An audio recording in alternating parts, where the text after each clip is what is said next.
Good morning. This is the player recap and reflections on last night's Barbarians of Lemuria session. Unbelievable.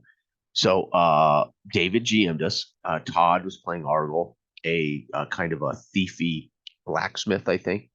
Todd is playing Krungar. Don't really know what I think almost a straight barbarian style character. And I was playing Bello, a hunter. I guess I'll give you careers from at least for my character: a hunter, a gladiator, slave, beggar. Right. And this was amazing. So it's everything. Barbarians of Lemuria was played uh, exactly how I always thought it would play. It really does capture sword and sorcery, high adventure, and it does so mechanically. It imparts a vibe through your character gen, through the kinds of characters you have created, through the way the game uh, demands task roles that are, and then your abilities informed by the genre, right? So what I mean by that is you're the star of the movie, right? You're Conan. You are protagonist. You are a step above all the other players in the film except for your partners, but we can all reach for heroic deeds. We can all reach for successful actions, competency, survival. And this is what makes it feel like swords and sorcery. This is what makes you feel like a badass, right? This is what makes me feel like I'm Bello. This is where, for me, when I talk about IC play or I talk about really getting immersed, I want that system to support how I'm feeling about my character. I've created this character and I'm imagining I can't wait to step foot into his shoes and be this guy. And Barbarians of Lemuria says it'll support this style and this kind of character, and then I expect it to do that. And but of course, all games are dependent upon how your GM does the thing. And David nailed it, right? He nailed both the game system, he nailed the spacing, he nailed the atmosphere. He nailed. I mean, I can't tell you how great the session was. Not that I didn't think it would be, but you know, again, I'm one of those guys like, okay, I can read it and I say, well, but you really have to try it. And I was going to go at this hard. I was going to go at this. I was going to challenge the system by throwing myself into the role of a badass main actor in the movie, right? I was going to throw myself into the role of we are, we are heroes. We are going to, we should be able to do these things. And then eventually we'll come across stuff that's a real danger, a real threat. And so I was going to throw myself at the character, throw myself at the session, throw myself at David, and throw myself at the system. And I wanted to see whether it handled it, and it did. And not only that, Todd was doing the same, Dell was doing the same. So we all embraced what this was supposed to be, and the system did not let us down. It's fantastic. It's fantastic. So again, this is where we talk about system matters. Where the rubber meets the road, right? Okay. Um, and again, David, great setup, right? And atmosphere, pacing, and um, the ease of the system allowing us to, move through these scenes, right? Okay, enough about that, right? If I had if I had one complaint, I'm gonna be honest. Why didn't we try this sooner? You know what I mean? Because I love swords and sorcery, especially high adventure. Right? Um, 2D20 Conan achieved this for me as a hero. I felt like I had agency over the quality of my character. So there's more than just player agency decision making. I've said it before. There's player agency over your characters, player agency over mechanics, right? And even if I can't control when mechanics are called into play, I want enough agency over the actions I take that I, in a way, can dictate the mechanics arising in play. Okay. And very often, I don't feel this way in old school games. You won't feel this way in D&D. You sometimes feel like you're waiting for the opportunity to pick a lock, right, so to speak. Okay. And Todd shows how this works in the first few minutes of the session, right? The difference between D&D, can I pick a lock, and this game, I'm picking a lock, right? There's it's a subtle difference, but it's gigantic, and Todd will feel like the character that he's imbibing, right? And I can't tell you how important that is to feeling I see, or how important that is to immersion. Am I who I say I am? Am I who I think I am? And if I think I'm a badass fighter and I'm dead in the first 2 rounds, or the first round of a D&D combat, then you're not a badass fighter, right? So D&D is a different effect. It's a different game. It's going to provide a different experience. And this is where system does matter. Okay. Okay. So again, it starts, David describes this brilliantly. It starts with us over, hot drums banging in our ears, and we're rowing on a slave vessel. We're all in shackles among rowers, and we're being forced to drive this barge. And he describes the drummer and the whip, the whipsman, um, and we're all in this situation. And then he describes noise above, sounds of combat, and the drummer and the whipsman leaving us alone as there's some kind of fight above decks.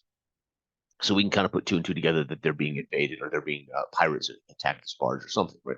We are rowing a Atlantean pleasure barge for a Lord Zilio. So we know that much, right? But that's about all we start the session knowing, which is fine, right? It doesn't make any difference. I immediately tell David as Bello, I'm pulling these chains. I'm trying to pull these chains from they're bolted into the ship. I'm trying to pull the chains loose from the ship itself. And Todd gets up and he says, in his dreadlocks, he hides a hairpin, basically, in his among his mass of dreadlocks. He pulls out a lockpick, kind of disguised in his hair, or maybe as a hairpin or hair jewelry or something.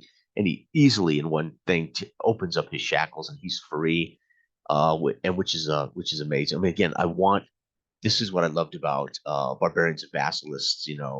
Our game. If you think you're that kind of character, play it, and you'll find out the game will support who you say you are. So this was amazing, right? So I'm trying to rip him loose. He's picking a lock, and Dell's doing the same. Dell stands up, trying to pull the chain. Uh, Dell describes his character as a Vulgarian, and the background of my character, I was actually taken into slavery by Vulgarians and made to fight as a gladiator. That's how my second career goes. So I instantly take offense to Dell's Vulgarian, and I basically fight against his pull. So he's trying to pull the chains out of the deck, and I'm actually pulling against his pull. So we end up in this kind of player versus player moment uh, during the height of this, madness. And then we spot the guy with the keys headed up the stairs, and a spear comes through his neck, and he topples to the deck. And we watch as he tries to speak, and he's trying to say something to the whole row of slaves. This creature, this nether man, which is basically a hairy beast man, comes and pulls the spear from his neck and kills him.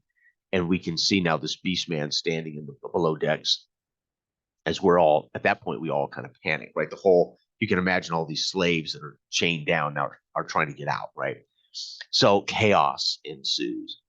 And so I'm able to, with the help, I think with the help of, no, actually, I cannot break this free. So Todd, his character, comes over to me, and he picks my shackles for me and frees me. While Dell has this heroic, legendary boxcars. He rolls what's it called? Miraculous success, I think it's called, or legendary success. Anyway, it's a critical success. And he tears his chains free from the boat, and he's keeping the chains. My character, chain free but with manacles. I charge this creature as it's swinging as David describes, it's using its spear to bash guys as they're trying to get by him to get out of the hold. And my character stays out of the aisles where everybody's trying to get, out of the seats of rows, and I run right down the benches basically, and body tackle his head. And when we hit the deck, we hit the wall, whatever, it kills him. Right? And he's a mook, so they're gonna die. I think they die with 1 or 2 hit points. So I hit him, and he dies instantly. Meanwhile, Todd goes to the aft porthole of the aft deck. So actually, Todd peeks out of the porthole and he sees these flying insect creatures that these Nethermen are riding on. They look like giant.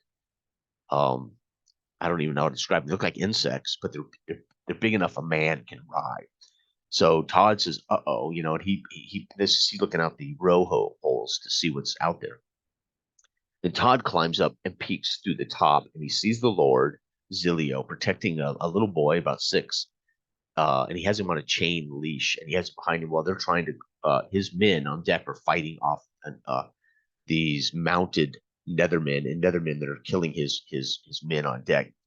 So Todd ducks back down, and he's thinking about scuttling the ship. He's looking about to scuttle the ship. Well, my character at this point is picking up the spear, and I take whatever jewelry I can off him, and I put it on myself, and I pull from his dead maw one of his canine teeth. As a hunter, this is a standard procedure for me, right? I collect teeth or claws or something. So I pull loose one of his canines, and I hang around my neck whatever brass kind of stuff he was wearing, right? So I take his jewelry and I pull a tooth from his face. Del, on the other hand, is steps on my back. So when I land on this guy and crush him down, Del takes advantage of that and he kind of jumps through around the slaves, steps on my back and launches himself up and out onto the deck. So again, reminding me, you can't trust the Bulgarian. I do not like this guy, right? I'm immediately like, okay, this guy, he steps on me to get out. But again, it's this epic. You can just imagine how fast this opening scene was, right? Chaos and noise and slaves screaming and trying to get out of their shackles, and we're the big heroes kind of pushing them out of the way or stepping on them, etc. So Del's out, and Del looks and he sees one of these flying creatures, and he uses his chain to lasso up onto the flying creature, and he's off across. There's about 100 yards between our barge and the shore, so he's riding this creature toward the shore. Todd, on the other hand, again, is looking about in the bowels of this vessel to scuttle it, and I'm up on deck. So I look down and I see Todd's character at the far end, and I can imagine, I look about and we see some bodies still trying to get by us and get out, and we kind of make eye contact, and then I push away the slaves I can, and I get up on deck. Once I'm on deck, I assess the situation. I see the Bulgarian riding the creature over to the shore, and I said, "Yeah, typical. He abandons us. He leaves us. He's a selfish Bulgarian."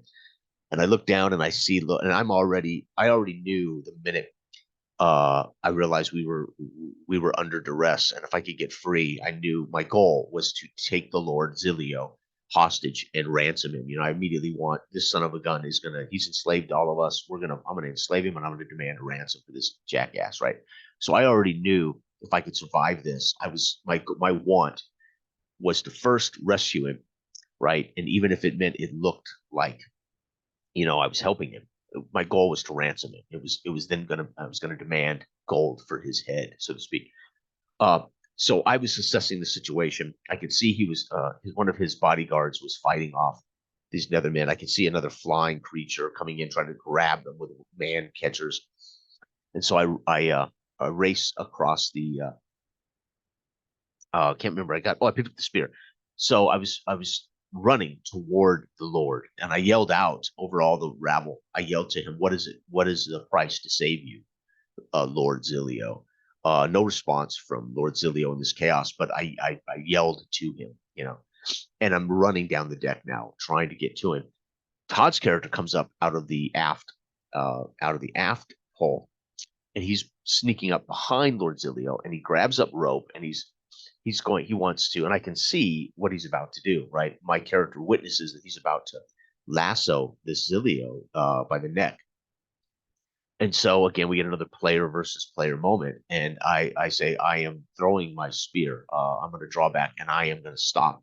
I'm going to stop Todd's character, Argel, from killing Lord Zilio, because again, I'm thinking that there's some big money here, right? We can take this guy captive. We can ransom. So I fling my rope. So I end up getting initiative. I end up with advantage. We end up with a hindrance. I'm hindering him in this duty. But I describe how I want to do that by not hurting Todd's character. I have no intention of killing Todd or hurting Todd, but I want to pin the rope that he's going to use to strangle to the mast. And so I make the successful roll. Todd makes a successful roll, but my negative hindrance roll reduced his success to a non-success. So my spear pins as he's getting ready to basically fling this rope. My spear pins his rope to the mast, and Todd now left unable to use this thing as a weapon. But Todd quickly reaches down and he pulls away from Lord, or he starts to, as I then rush in and push the Lord and the child down. Get down, because again, these guys are flying in with man catchers, so they can hook them by the neck and control them. So I push them to the deck and I tell them, stay down, I'll protect you. And then I look around to who I'm going to have to fight off. Meanwhile, Todd's character wrestles the leash chain, the boy, from Lord Zilio by pulling the chain he's got the boy on free and pulls the boy to him, and he's headed overboard. As I watch one of these creatures kill his last bodyguard, I killed the immediate threat. I picked up his cudgel, pulled the spear free, and then I was able to kill one of these things riding in. As I dodged his man catcher, I was able to kill him with a cudgel. And I stand now on this deck of bodies and slaves that are wandering around, and there's no more chaos. Meanwhile, Dell's character has flown over and he's had a row. He's kind of had a meeting with another creature flying in the air with a man catcher, and Dell's character is able to dodge it, and he's able to use his chain to I think he uses his chain to knock the other rider off the creature. I can't remember now if he killed the creature. So I can't remember what. But Dell's able to do this, but then he tries to control the creature and he cannot. So he fails this kind of riding check and he ends up toppling off the creature. And both he and the creature tumble through the trees and crash land. And Dell, with his cudgel, quickly puts the wounded creature out of its misery with a club knot. And then he begins to wander through the jungle toward fresh water. He can see a little river, and he heads through the jungle. While Todd, at this point, is left overboard with the little boy, and he's swimming with the boy 100 yards to shore. And I turn to Zilio now, knowing that it's just me and him, and I start to, I'm standing there. You can imagine with a cudgel in hand, sweating, bloody, with bodies and chaos. And I basically am about to take the Lord Zilio in hand, right? He can either pay right now for his head, or we're going to take him as hostage and we're going to demand ransom for him once we can get civilization or whatever. But as I turn back to face him after I've been fighting these creatures off, he has this stone and he's doing something with it in the air, and he creates a portal that he steps through and vanishes. So my character, now frustrated, he got away, and so I'm yelling into the sky, and then I look about the vessel. Well, so my next thought was, can I take these leftover slaves and can we save this vessel as a kind of a pirate ship? So I'm literally thinking I'm going to start to take command of these slaves, and we're going to use this barge and become kind of a semi-pirate crew, so to speak. But David says, as I turn, I see something has started a fire below. There's smoke. This barge is not long for the river or the ocean, wherever we're at. And I said, well, so I dive and I swim ashore. And when I come ashore, I'm angry that Lord Zilio got away. I mean, he's enslaved us, right? He was my chance at riches. And I see Todd with the boy, and I yell at Todd, "We're going to talk to that boy." And David describes him as a 6-year-old kid, tattooed up. He's covered in the tattoos of that represent the cult or the goddess of fortune. Piumbra, I think is her name, and she's the goddess of fortune. And my character recognizes this from a career check, right? We do kind of a career, and from my career, what I know this, and I had to make a mind check utilizing career as a bonus, and I'd make it. And he tells me that you recognize immediately he's from this culture that worships the goddess of fortune. Where he's like, I have a feeling that Zilio kept the kid as a good luck trinket is what I'm most, but I don't know. So I know this, and I say to the kid, what was your role for Zilio? I needed to know for a number of reasons. One, I wanted to know, were you his friend? Were you his child? Were you victimized by him? I wanted to know immediately more, as Bello needed to get some answers. And he says, no, I was purchased, and I was just with him. But again, I know from his tattoos, etc. So I said, well, yeah, the goddess Piumra has blessed you today. You are free. You are no longer a slave. And I hand him my cudgel, which he only takes because I've scared him, right? I've barked at him. I've kind of, this kid is like, holy shit, who is this angry, big black barbarian, scarred up, from all my, as a gladiator, etc. And, Todd's character's being very calm and cool, has rescued him from this guy. And so he looks at Todd like, what do I do? And Todd says, take it, boy. So, he takes the cudgel. And I say, from this day forward, boy, you will never be a slave again.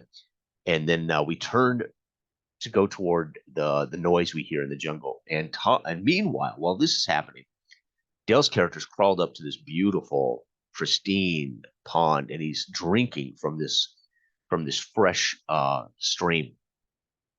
And of course, it tastes, as David says, so good, as it is fresh water. You've been in this boat drinking swill, drinking whatever crap they would, and he's drinking. It's so good. It's like great wine. But he hears something snort, and he looks up at the edge of the pool, and it's this lizard gator. For the lack of a better word, it's like owl lizard or lizard gator, right? And he's slowly crab crawling back away from this creature as it starts to cross the pond and come after it.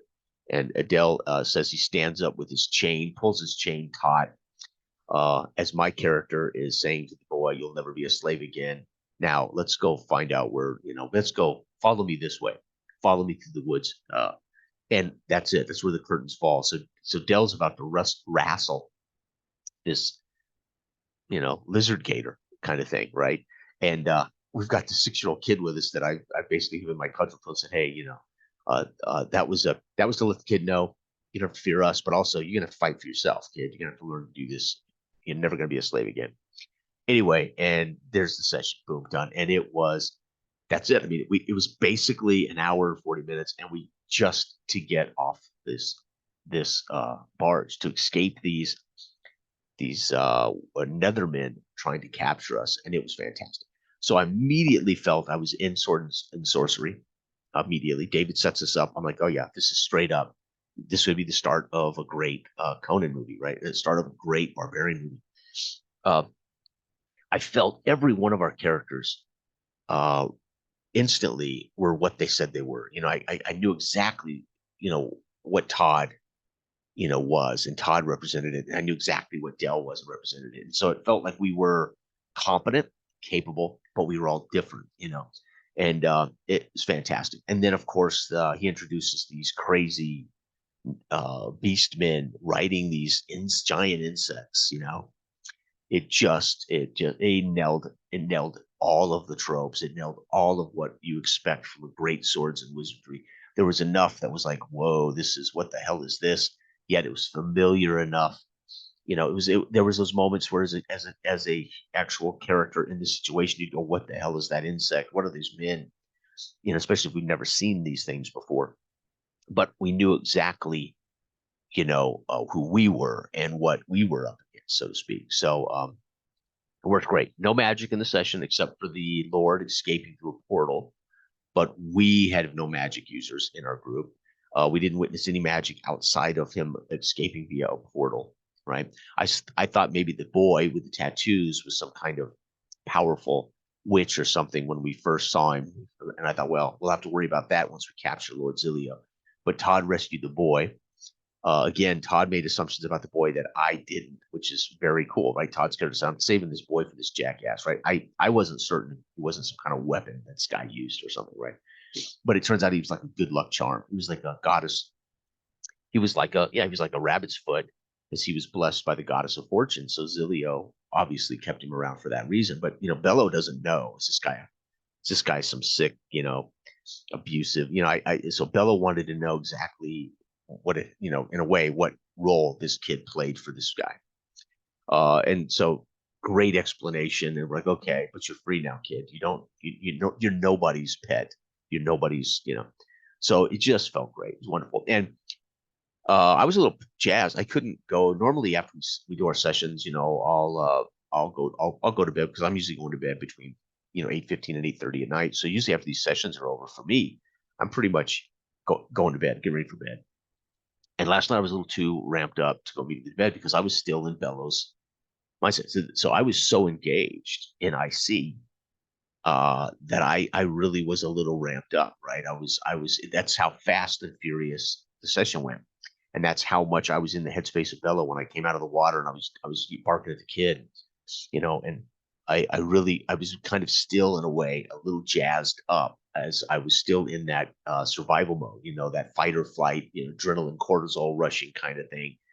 I have to assess the situation quickly. I have to dispatch anybody who's a threat, and then I gotta do my mission, which is I wanted to take Zilio as hostage, right, and teach, and maybe have him row the boat a little while, and maybe So it was that engaging for me as a character, right, and that works because of how David presents the session, but it works because what I envision I am and my agency to act and act a particular way is completely supported by the system, right? So in character play, I've talked about this before, being in character, you can force yourself to be in character, but you're very often pulled out of that immersion when the machine itself, when the device itself says, yeah, you may not be that guy, right?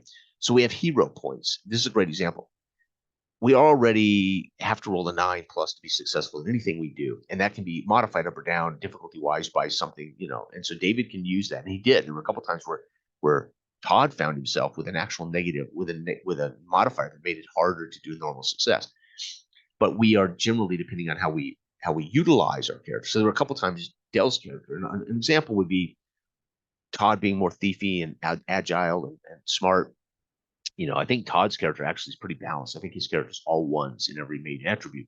So Todd's going to get a bonus to his role for almost any attribute check, right? Well, my character was strong +2.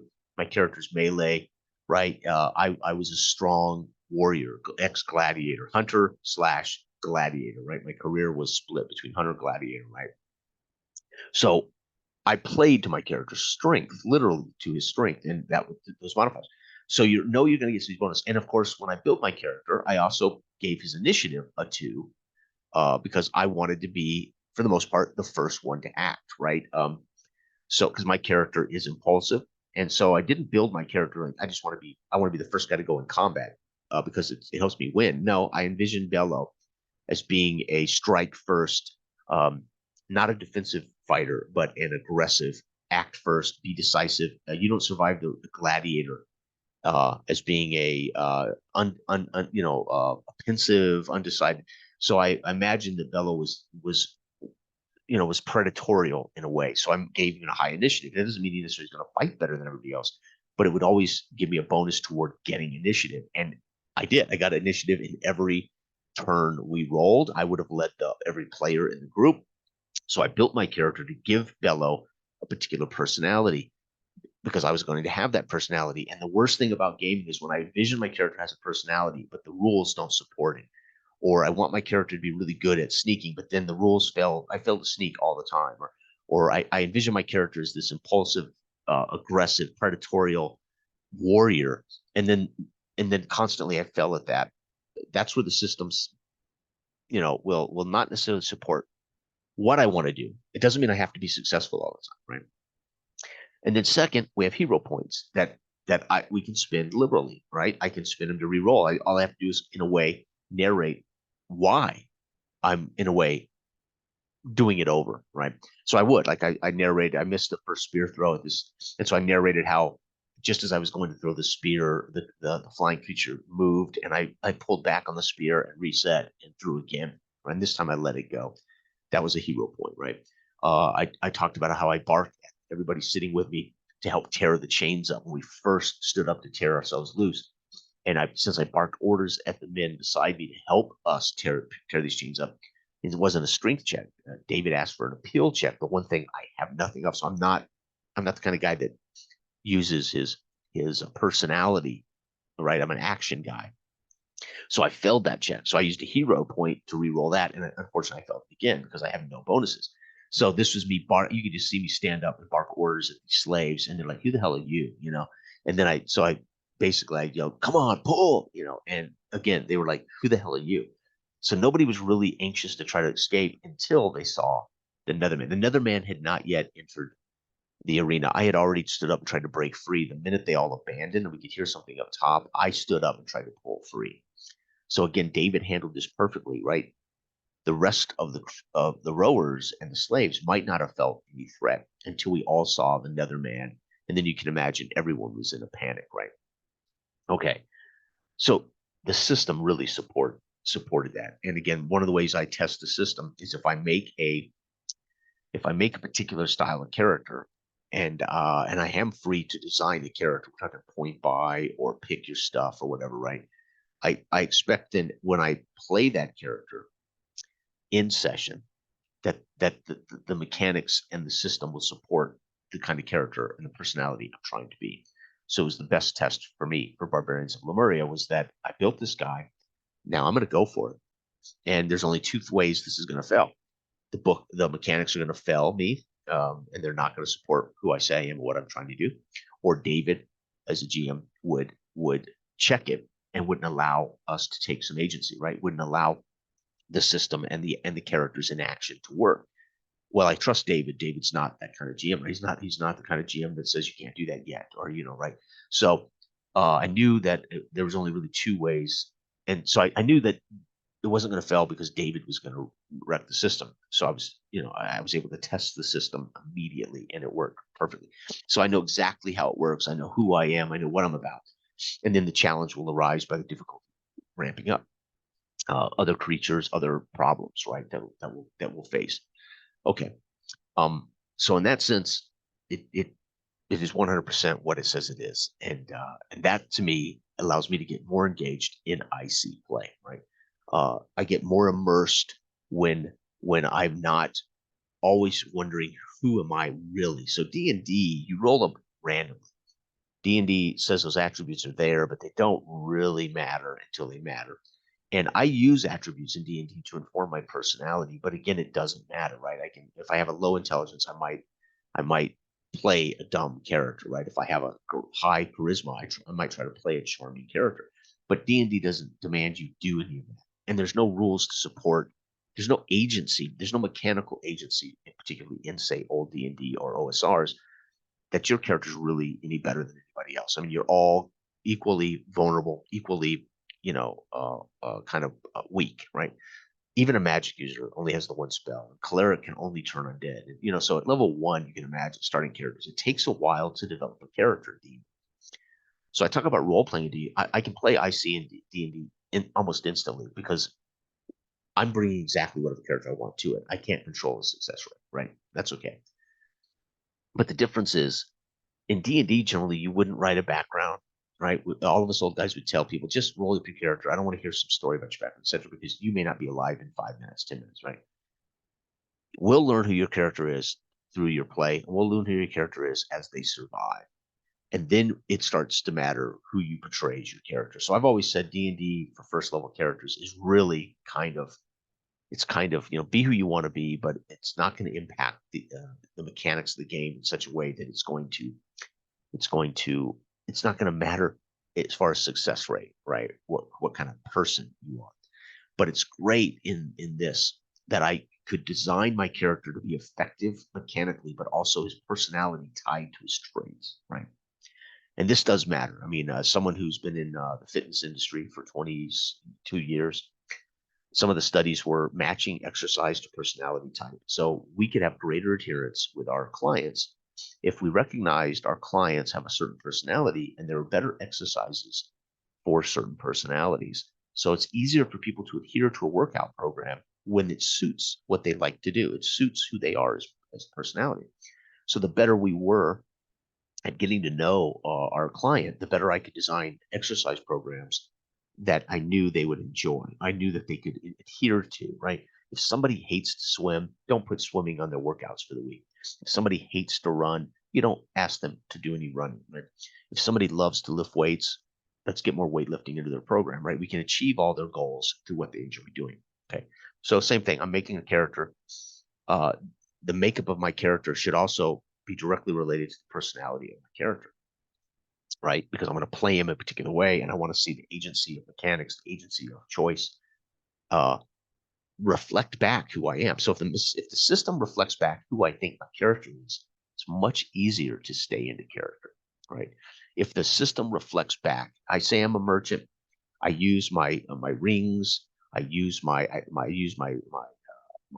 wealth, right, as a cudgel in Dark Age of Man.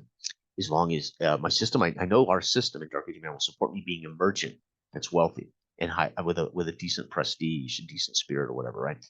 I know our system works. I know I can do that. The only thing that would break our system is if Sam ignored my purse and my wealth and my prestige, then Sam would have been the one breaking our system, not the system itself. So I knew I could make a character, and I wanted him to be a particular way, and I knew I could have success in our game as that style of character. Then I get into IC. It's reflected back on me. The world reflects back to me what I claim I am, and it's a much more satisfying role playing experience for me. So just because a game has great mechanics doesn't mean they support what a player is trying to achieve if you're trying to role play, right? You may achieve a great Pathfinder character that's a badass warrior, but there may not be really anything that reflects back who you're trying to play when it comes to the role playing aspects of persona. And I discovered this years ago in Lee Rimmer's 2D20 Conan game. I picked a player, I created a character in that 2D20 game, and the actual mechanics supported my want to be a particular kind of personality, and the mechanics supported that. And that's when I began to be empowered. I said, okay, I see how 2D20 Conan works differently in empowering my agency as the kind of hero I want to be. It just might not move fast. The game does not move at a fast pace, right? It's a mechanic. It's a little more methodical game engine. But regardless of how fast we achieved scenes or how fast we achieved results, when it came to combat or negotiation or whatever, because the game system is just a slower system to achieve success, so to speak, right? Versus this, right? I still felt that I was exactly the character I wanted to create. And that was a wonderful session with Lee Rimmer because I went, dude, I felt just like my hero, right? I thought this is immersion for me. This is IC, right? And if I'm going to play a game that's complicated and I get to create these amazing characters like Traveler with his character background, etc., I expect that I get to be him. I get to be that personality. And when I project the agency over mechanics, or the agency over play through choice, personality is a choice, right? If I can't do an action yet, but I get to be a personality, I expect the mechanics of the game to reflect back that personality. Therefore, everyone at the table knows, right? When I say Bellows this thing and I do this thing, they all witness it. They go, okay, yeah, Bello is that dude. He just killed three of these creatures. You know, he took command. I'm playing Bello a particular way. Everybody at the table should go, dude. We know who Bello is, right? I mean, they should know. And everything I said I was, the results of my actions supported it. So again, show, don't tell, right? When we tell GMs, don't tell us about the world, show us the world because it's more engaging. I say to my players, don't tell us who your character is, show us who your character is, right? Show us through action, show us through dialogue. So I'm showing them I'm Bello through action and dialogue, right? And that should hopefully engage them as much as the GM showing us the world, right? So I think it's the player's job to show, don't tell, as much as it is the GM's job to show, don't tell, because it's going to engage everybody at the table. And that to me creates more immersive sessions, more lively sessions. And I knew Todd's character because Todd showed, he didn't tell. I knew Dell's character because he showed, he didn't tell, right?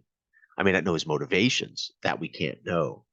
But in my head, everything Dell did confirmed what I think of the Vulgarians, who are the people who enslaved me, right? But I don't know Dell's motivations. I don't know his individual character's motivations, but it's confirming what I think of Bulgarians, which is, great, So great session, phenomenal.